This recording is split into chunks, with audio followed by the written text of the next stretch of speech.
People always joked there was something unnatural about him, something inhuman. They'd laugh, referencing his eerie battling skills and his silent, unsettling demeanor. They didn't know how right they were. The first thing anyone noticed about Red was his eyes, or rather, the fact that no one ever really saw them.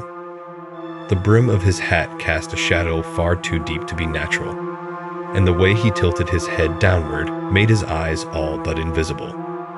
Did he even have eyes, they wondered. Then there was his mouth. Red had a mouth, sure, but it was a thin, lipless line, barely there at all. Sometimes it would curl into a half smile, but mostly it was just flat, a feature so nondescript it might as well have been a scar. Red never spoke. Some said he was mute, others that he simply chose not to use his voice. Whatever the reason, his silence only fueled the rumors that swirled around him.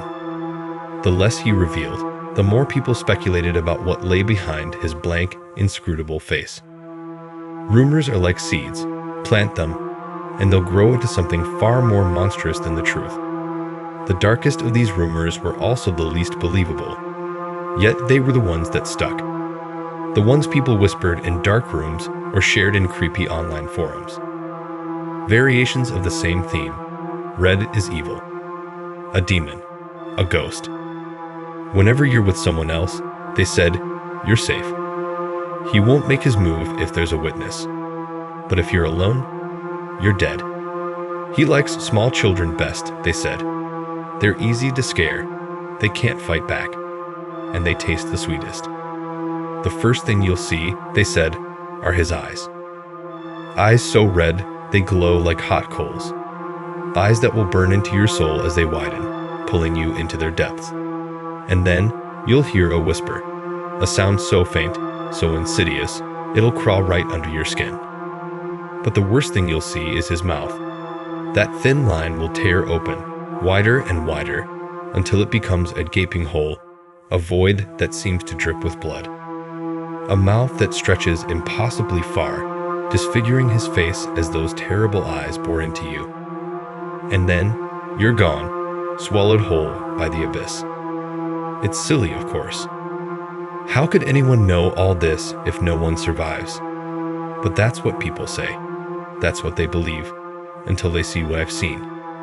Or, more accurately, hear what I've heard. I met Red once, long before the rumors started. Back when he was just the strange kid from Pallet Town, the boy who left on his journey at 10 years old. It was in the gate to Victory Road. He was already making a name for himself, blazing through the gyms faster than anyone before him. When I saw him, I wanted to say something, maybe tell him how much he inspired me. But speaking to him felt wrong, so I just smiled and nodded as I passed. Then, he whispered something. I stopped in my tracks, as if my name had been called. I didn't catch what he said, but when I turned around, I saw his face, his ghastly, terrible face. His eyes shone with a sick brightness, and his mouth began to open, that thin line splitting into a hideous, gaping maw.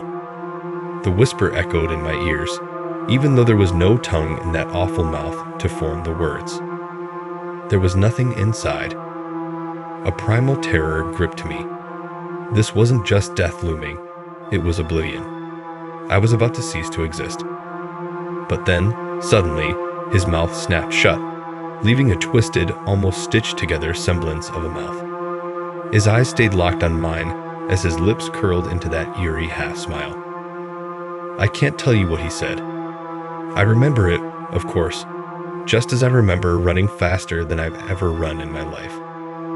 But if you think I escaped, you're dead wrong. They called me crazy, and I won't argue with them. But it's a story worth telling. I'm not the only one he's done this to, I'm sure. Before long, people started telling the story. But I'll never get back what that mouth stole. I'll never look at anything again without seeing it devoured by the abyss.